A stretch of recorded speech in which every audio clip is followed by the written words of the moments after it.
In this video, we continue our numerical description of numeric variables with a discussion of measures of dispersion. One of the default columns produced by the means procedure that we haven't talked much about yet is the standard deviation. Because this is a concept that some students struggle with, I'm going to briefly discuss it now. Again, keep in mind that our interest is in describing the typical or average person in our population.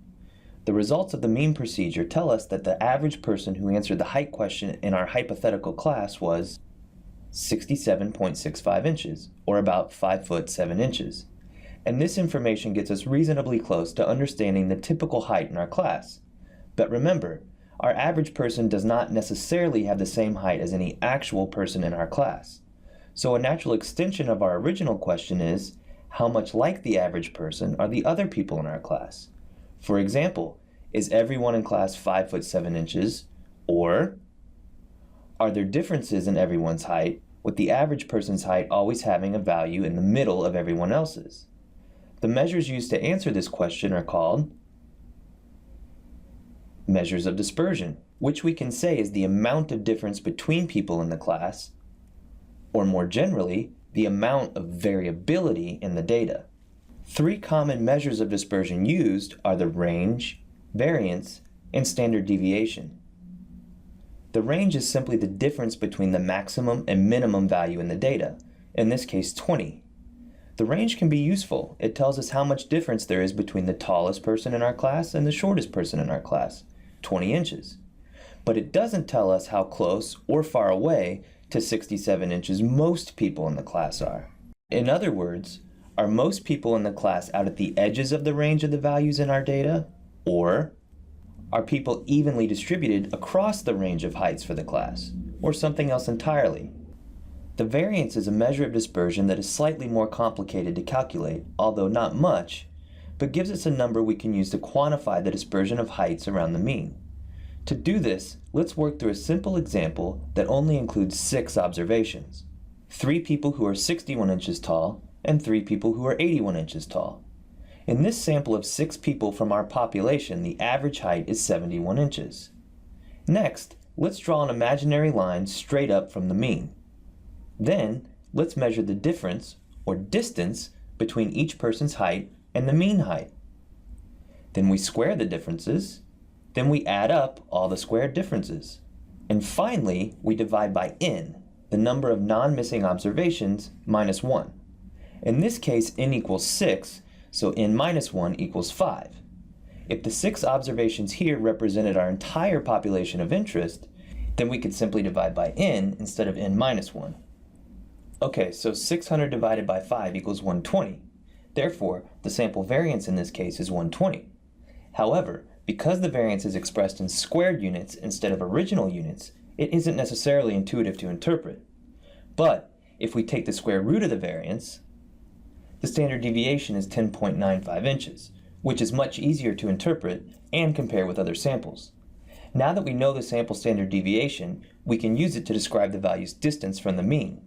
Additionally, when our data is approximately normally distributed, then the proportion of values within each standard deviation from the mean follow the rules displayed in this table. That is, about 68% of all observations fall within one standard deviation of the mean, about 95% of all observations are within 2 standard deviations of the mean, and about 99% of all observations are within 3 standard deviations of the mean. Unfortunately, the current data is nowhere near normally distributed and does not make for a good example of this rule. Now that you have a better understanding of measures of dispersion, let's go back and interpret some more SAS output. I can quickly demonstrate a couple of these concepts for you in SAS. Here I'm creating a new data set with 5 height variables, each of them with a different, pretty unusual distribution. For all same, every person has the same height, 71 inches. For half 6181, about half the people are 61 inches tall, and about half the people are 81 inches tall.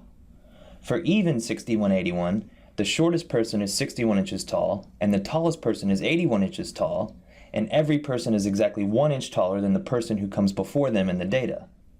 For half 5191, about half the people are 51 inches tall, and about half the people are 91 inches tall.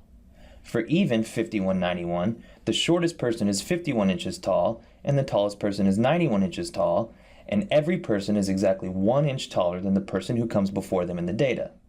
Let's run the means procedure and display the mean, variance, standard deviation, minimum value, and maximum value for each variable, and see how they compare. So, for all the variables, the mean is about 71 inches, and that makes sense, right? We set the middle value and/or most commonly occurring value to be 71 inches for each of these variables. However, the variance and standard deviation are quite different. For the variable all same, the variance and standard deviation are both 0. If you think about it, this should make perfect sense. All of the values are 71. They don't vary. And each observation's distance from the mean is 0. When comparing the rest of the variables, notice that all of them have a non-zero variance. This is because not all people have the same value for that variable. They vary. Additionally, we can see very clearly that variance and standard deviation are affected by at least two things. First, the distribution of values across the range of possible values. For example, half 6181 has a larger variance than even 6181 because all of the values are clustered at the min and max, far away from the mean. The second property of the variable that is clearly influencing variance is the range of values over which the distribution occurs. For example, even 5191 has a larger variance than even 5181, even though both are evenly distributed across the range of possible values. The reason is because the range of possible values are larger, and with it, the range of possible distances from the mean. In summary, although the variance and standard deviation don't always have a really intuitive meaning all by themselves, we can get some useful information by comparing them. Generally speaking, the variance is larger when the values are clustered at very low or very high values away from the mean, or when values are spread out across a wider range.